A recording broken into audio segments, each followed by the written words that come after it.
নমস্কার বন্ধুরা, আজকে আমি আবার এসে গেছি। দেখো সেই কাকার কাছে, যে তোমাদের সাথে কথা দিয়েছিলাম যে যে বাবার রসকুন্ডু বাবার মন্দির থেকে প্রথম দিন থেকে আমি তোমাদের কাছে রাস্তায় থাকবো, কাকার সাথে থাকবো। আর কাকা কতটা কি আগিয়ে যাচ্ছে মানে তোমাদেরকে আমি আমার ভিডিওর মাধ্যমে আমি তুলে ধরবো, এই কথা আমি তোমাদেরকে দিয়েছিলাম। সেই জন্য দেখো আজকে আবার আমি এসে গেছি। আমি এসেছি অনেকক্ষণই, কিন্তু বৃষ্টি হচ্ছে, সবই দেখতে পাচ্ছ তোমরা আকাশের ওয়েদার। সেই বৃষ্টির কারণে আমরা ভিডিওগুলো দিতে পারিনি। তো এখন বৃষ্টিটা একটু থামতে আমরা আবার ভিডিওটা শুরু করেছি। কাকা এখন রয়েছে রামজীবনপুর পোল। যদি এই পাশাপাশি মানুষ দেখো আমার ভিডিও দেখে যদি আসো, তো এই টাইমে অবশ্যই তোমরা আসতে পারো। কাকা এখন এই মুহূর্তে রয়েছে রামজীবনপুর পোল। আমাদের যাব আমরা উত্তর সাঁইতে। আজকের দিনটা এই রাস্তায় থাকবে। কালকে হয়তো যদি মানে সবার আশীর্বাদে, সবার ভালোবাসার যদি আশীর্বাদ হয়ে থাকে, তাহলে হয়তো কালকে আমাদের ব্রহ্মপুরে আমরা পৌঁছাবো। হ্যাঁ, এই পর্যন্তই।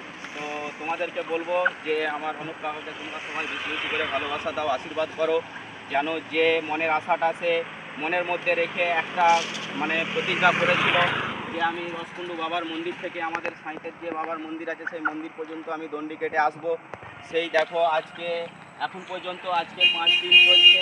5 দিনের মধ্যে আজকে কিন্তু রামজীবনপুর পোল, এই মাত্র এখন পর্যন্ত রামজীবনপুর পোলে আমরা দণ্ডি কাটা চলছে। তো যদি কেউ আসতে চায়, যদি এই পাশাপাশি গ্রামের মানুষ তোমরা যদি কেউ দেখো, দেখে যদি আসতে চাও, তাহলে তোমরা আসতে পারো কাকার পাশে দাঁড়ানোর জন্য, কাকার সাথে দাঁড়িয়ে একটু নিজেদের মনের উৎসাহ বাড়ানোর জন্য। এবং যদি ভাবো যে হ্যাঁ না গেলে ভালো হয়, তাহলে অবশ্যই তোমরা আসতে পারো। তো এখন আমরা রয়েছি রামজীবনপুর পোল, যেটাকে বাচকার গ্রাম বলে, তার কাছে আমরা চেকপোস্টে রয়েছি। এই পর্যন্তই।